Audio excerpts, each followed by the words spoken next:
안녕하세요. 이번 시간에는 제8회 이론 문제 풀이하도록 하겠습니다.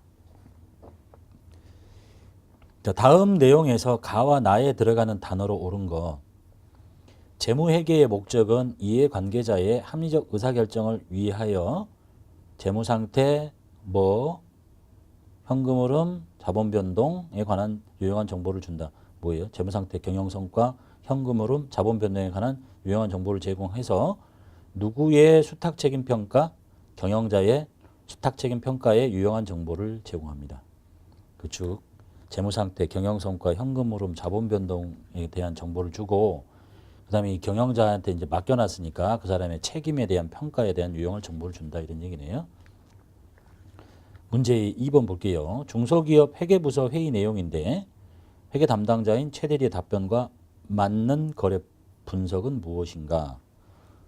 자, 거래처인 포항상사로부터 외상 매출금이 언제 입금되었는지 확인해 보았습니까? 라고 물어봤죠. 외상 매출금이 언제 입금됐습니까? 그랬더니 네, 방금 전에 회사의 보통예금 통장으로 보통예금으로 500만 원이 계좌에 이체되었음을 확인했습니다. 외상 매출금이라는 게 없어졌고 보통예금 통장에 돈이 들어왔으니까 보통예금하고 외상 매출금 이렇게 하시면 되죠. 이게 뭐야 이제 이게 자산의 증가에도 자산의 감소 이렇게 처리하시면 되겠네요. 2번이 답이 되겠네요. 문제 3번 매출 원가를 계산하시래요. 매출 원가는 기초재고 거기다가 단기에 매입한 거 이걸 더해가지고 마이너스 기말 재고를 뺀 게 매출 원가죠. 그러니까 기초 재고는 8만 단기에 매입한 거는 7만 그런데 매입할 때 운임이 있어요. 매입 운임은 여기다 더하는 거죠. 5천 원 거기다가 기말을 빼 기말 12만 이렇게 하시면 답은 3만 5천 원이 되겠네요. 즉 여기서 매입할 때 발생한 부대 원가는 매입액에다 더해라 이런 얘기가 되겠죠. 다음 4번 볼게요. 대손 충당금 설정 대상 항목. 대손 충당금을 설정하는 항목이 뭐냐? 잘못된 거. 대손 충당금은 뭐에다 설정하는 거예요? 채권에다 설정하는 거죠. 내가 남한테 받을 수 있는 채권이 있는데 이게 매출 채권일 수도 있고 뭐 기타 채권일 수도 있고 이걸 못 받게 될까 봐 설정하는 거니까 미수금은 채권이죠. 기타 채권이고 받으러 온 외상 매출은 매출 채권이고 단기 매매 주거는 말도 안 되는 얘기죠. 그다음에 5번 문제 볼게요. 재무제표 작성 기준으로 옳지 않은 거. 1번 구분 표시 맞고요. 2번 총액 표시. 자산과 부채는 총액을 표시하는 걸 원칙으로 합니다. 뭐 수익과 비용도 총액으로 표시하는 거 맞고. 그다음 유동성이 빠른 순서로 비율하고 재무상태표. 재무상태표만 물어봤네요. 자산, 부채, 자본, 총액 표시하는 거 맞고 유동성 빠른 순서 배열을 하는 거 맞고 현금주의가 아니라 발생주의에 따라서 작성합니다. 발생주의 따라 이게 말이 안 되는 얘기가 뭐냐면 이 현금주의라는 얘기는 우리 좀 요 이름 쓰잖아요. 외상 매출금이 뭐야? 물건을 팔았는데 돈을 나중에 받는데 매출로 잡잖아요. 현금주의라면 돈 안 받기 전까지는 매출로 잡으면 안 되지. 4번이 틀렸어요. 해설에 있는 내용 잠깐 봅시다. 일반 기업 회계 기준 제2장이 재무제표의 작성과 표시인데 그 내용을 한 번만 읽어보시면 되겠네요. 재무상태표의 구성 요소인 자산, 부채, 자본은 각각 다음과 같이 구분한다. 이게 구분 표시잖아요. 자산은 유동자산과 비유동으로 유동은 당좌와 재고로 비유동은 투자, 유형, 무형, 기타 비유동으로 부채는 유동부채, 비유동부채, 자본은 자본금, 자본잉여금, 자본조정, 기타 포괄손익노계, 이익잉여금으로 자산과 부채는 유동성이 큰 항목부터 배열합니다. 여기서 유동성이란 자산의 경우라면 손실 없이 현금으로 빨리 바꿀 수 있는 게 유동성이 빠른 거고 이게 만약에 부채라면 상환 기간이 짧은 게 빨리 갚아야 될 게 유동성이 높은 거고 그다음에 자산은 1년을 기준으로 유동자산과 비유동자산으로 분류하시고 부채도 마찬가지고 유동부채, 비유동부채 자산, 부채, 자본 중에 중요한 항목은 재무제표 본문에 별도로 구분 표시하시고 중요하지 않으면 뭐 통합하시고. 그 다음에 6번 문제 볼게요.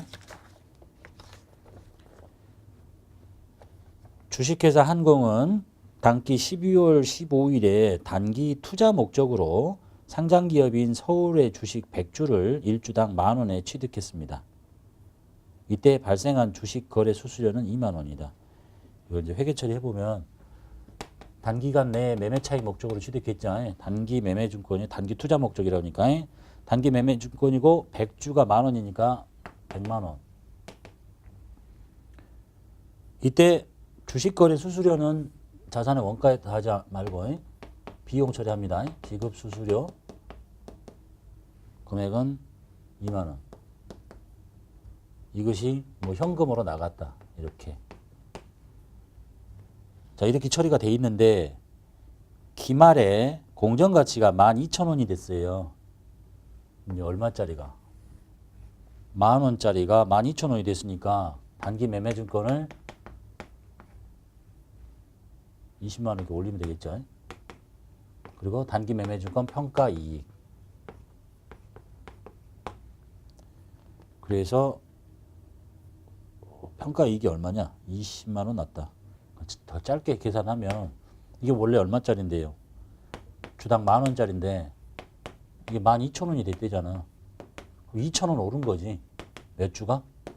100주가 이렇게 20만 원 올라간 거죠. 7번 다음 자료에 나타난 항목을 재무상태표에 통합해서 기입할 계정 과목은 뭐냐?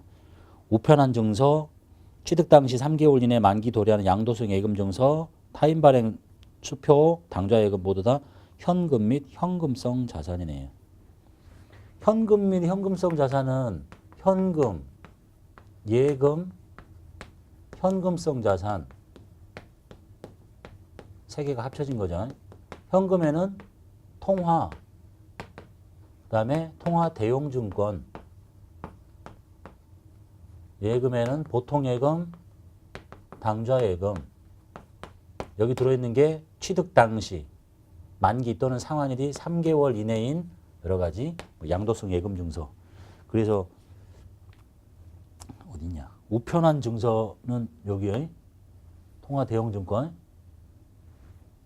취득 당시 만기가 도래하는 요거는 양도성 예금 증서. 타인 발행 수표는 뭐예요? 통화 대용증권이잖아. 얘도. 당좌예금은 여기 들어있고. 8번 재고자산의 취득 원가에서 차감되는 항목이 아닌 거. 재고자산 취득 원가의 매입 할인, 매입 환출 및 애누리는 다 빼는 거죠. 매입할 때 부담한 관세는 자산의 취득 원가에 가산합니다. 그래서 매입 환출 및 애누리 매입 할인만 빼시면 되겠고, 재고자산 취득 과정에 발생하는 매입 부대 원가는 다 더합니다. 그다음에 9번 기타 비유동 자산으로 분류되는 거. 자산이 이제 보면 당좌 자산, 재고 자산, 그 다음에 투자 자산, 유형 자산, 무형 자산, 그 나머지 기타 비유동 자산, 갈 데가 없는 거.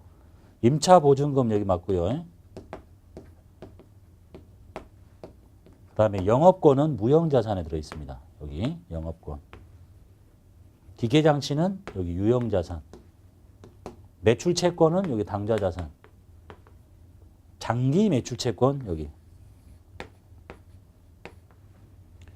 그래서 가와 마. 10번 볼게요.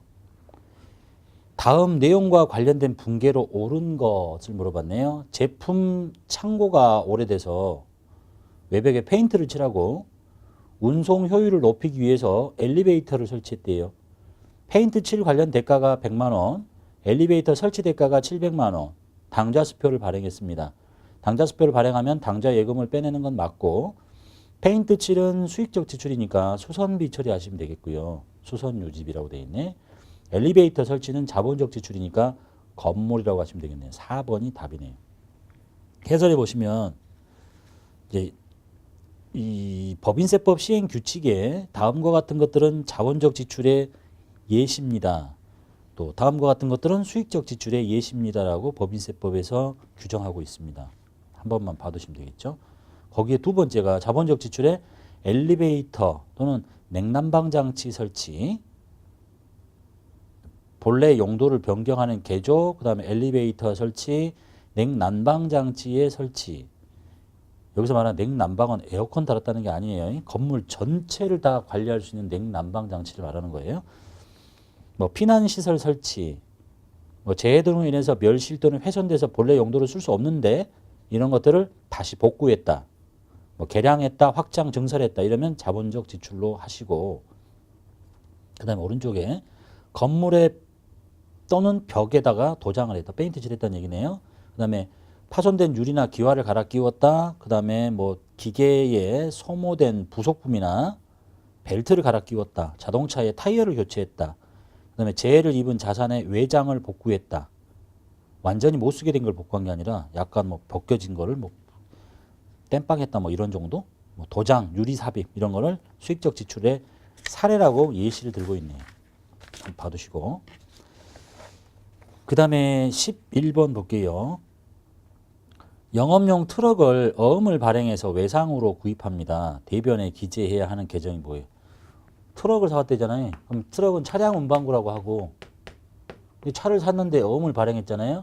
지급어음이라고 하면 안 되지. 이게 차를 사는 게 영업활동이 아니니까 미지급금이라고 합니다. 일반적인 상거래 아닌 경우에 발생하는 채권, 채무. 그 다음에 12번 볼게요. 10월 1일에 사무실 1년분이 임차료를 240만 원 지급했어요. 10월 1일 날 임차료 지급, 임차료 비용이에요. 240만 원을 지급했고 현금으로.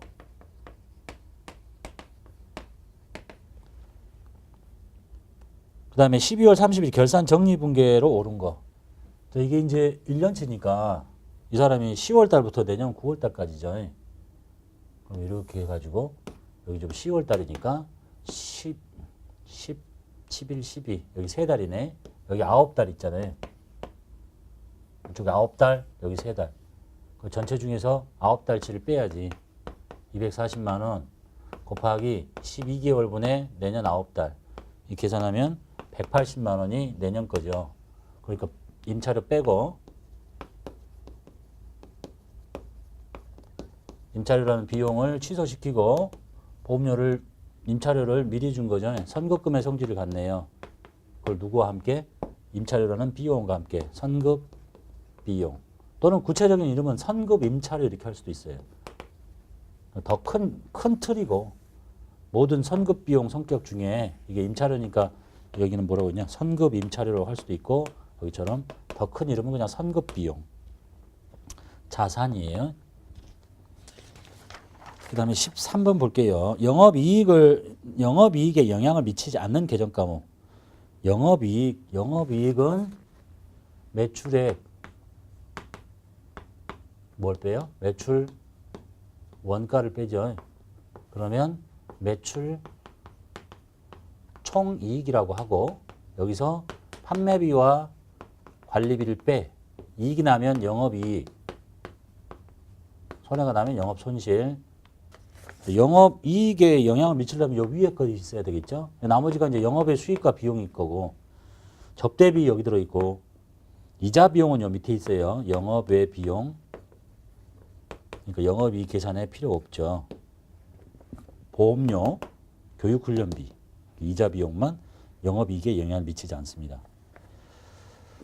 14번 볼게요. 12월 30일 현재 기말 자산은 20, 기말 부채는 13만 원, 1년 동안 발생한 순이익은 5만. 그럼 1월 1일에 영업을 시작했다고 가정할 때 출자한 자본금, 기초자본 구하라는 얘기네요.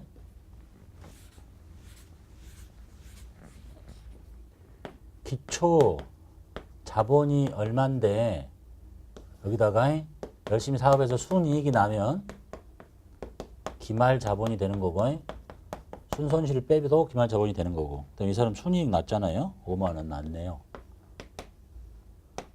이제 기말 자본을 알려면 기말 자산에서 기말 부채를 빼면 되잖아요. 기말 자본은 기말 자산에서 기말 부채를 뺀 게 기말 자본이니까 여기가 20만 원에서 13만 원을 빼요. 그럼 기말 자본이 7만 원이란 얘기지. 얼마에서 출발해가지고 5만 원의 이익이 났는데 7만 원이 됐냐? 그럼 얼마겠어요? 2만 원인 거지 뭐. 이렇게. 그 다음에 15번 보겠습니다. 다음 중 수정 전 시산표상의 차변 합계액과 대변의 불일치의 원인이 아닌 거. 이 시산표는 원장 계정 잔액을 다 모아놓은 거니까 양쪽이 안 맞다는 얘기죠. 1번 특정 계정의 잔액을 시산표에 옮겨 적을 때 오류가 있었다. 어느 계정을 한쪽을 잘못 적었다. 그러면 원인을 찾을 수 있고 대변 합계를 계산하는데 오류가 있었다. 찾을 수 있고 차변 합계를 계산하는데 특정 계정의 금액을 누락했다. 찾을 수 있고 어느 계정의 분계가 모두 누락이 됐대요. 분계가 누락이 되면 분계가 없어. 이거 갖다 적어야 되는데 갖다 적는데 오류가 생긴다는 얘기는 어느 한쪽을 잘못 적었을 때 오류가 생기는데 분계가 아예 없으면 갖다 적을 것도 없잖아요. 그러면 불일치 원인을 찾을 수가 없겠죠. 그래서 차변 대변의 불일치가 일어나지 않습니다. 해설해 볼게요. 뭐 시산표상의 오류의 발견, 시산표에서 발견할 수 있는 오류와 없는 오류. 시산표는 무슨 표인지만 아시면 되죠. 시산표는 원장에 이렇게 각각 이렇게 있는 원장에 각 계정 잔액을 다 모아놓는 표니까 요거를 갖다 옮겨 적을 때 이렇게 하는 거죠. 이쪽에 있는 모든 잔액과 이쪽에 있는 모든 잔액을 다 이렇게 옮겨 적어야 되는데 여기 있는 거 여기다 적고 그러면 다른 계정은 또 이쪽 계정을 하나를 적으면 다른 계정은 오른쪽 걸 갖다 적게 되는 거예요. 이렇게 다. 거의 항상 일치하지. 근데 이게 오류를 찾으려면 이쪽에 있는 금액을 여기다 적을 때 뭐 3만 원이라고 적었는데 이쪽에 적을 때는 뭐 4만 원을 잘못 적었거나 이렇게는 그러면 찾아낼 수 있는 거죠. 어느 한쪽을 잘못 적으면. 근데 아예 분계 자체가 없어. 여기 없는 것을 옮겨 적을 수도 없는 거니까 찾아낼 수 없다는 얘기네요.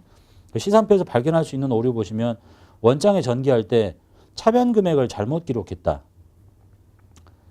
즉 여기 이게 이제 예를 들면 현금 계정이라면 여기 계정에 적을 때 차변에다가 금액을 뭐 3만 원 적고 뭐 다른 계정에다가 4만 원 적고 이렇게 하면 서로 다르니까 원인을 찾아낼 수 있겠죠. 원장에 전기할 때 대변 금액을 잘못 적었다. 뭐 여기 잘못 적고 다른 계정에 왼쪽에 잘못 적고 항상 여기 하나 적으면 반대쪽에 하나 적어야 되니까 원장에 전기할 때 어느 한쪽만을 잘못했다. 즉 시산표는 원장의 전기가 제대로 되는지를 검사하기 위해서 각 계정 잔액을 다 모아놓은 표니까 원장의 전기가 잘못되면 원장의 전기를 잘못하면 오류를 찾는 거예요. 그래도 어느 한쪽만. 그런데 원장에 전기할 때 대차 금액을 똑같이 잘못 적어요. 원래 4만 원씩 적어야 되는데 4만 원씩 적어야 되는데 여기 3만 원, 얘도 3만 원 똑같이 잘못 적어. 그럼 갖다 적어도 똑같지 양쪽이.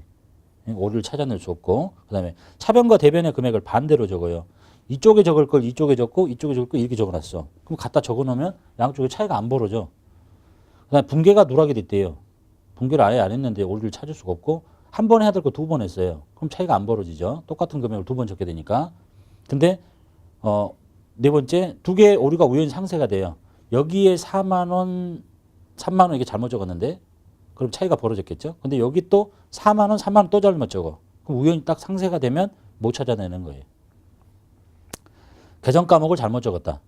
외상 매출금에 적어야 될 것을 다른 계정에 뭐 외상 매입금에 적었다거나 하여간 숫자가 똑같아 적게 되면 그걸 그대로 뜯어다가 옮길 거니까 차이가 안 벌어진다는 얘기예요. 쉽게 말하면 어느 한쪽의 금액을 잘못 적으면 오류를 찾아낼 수 있다라는 얘기입니다. 여기까지 하고 마치도록 하겠습니다.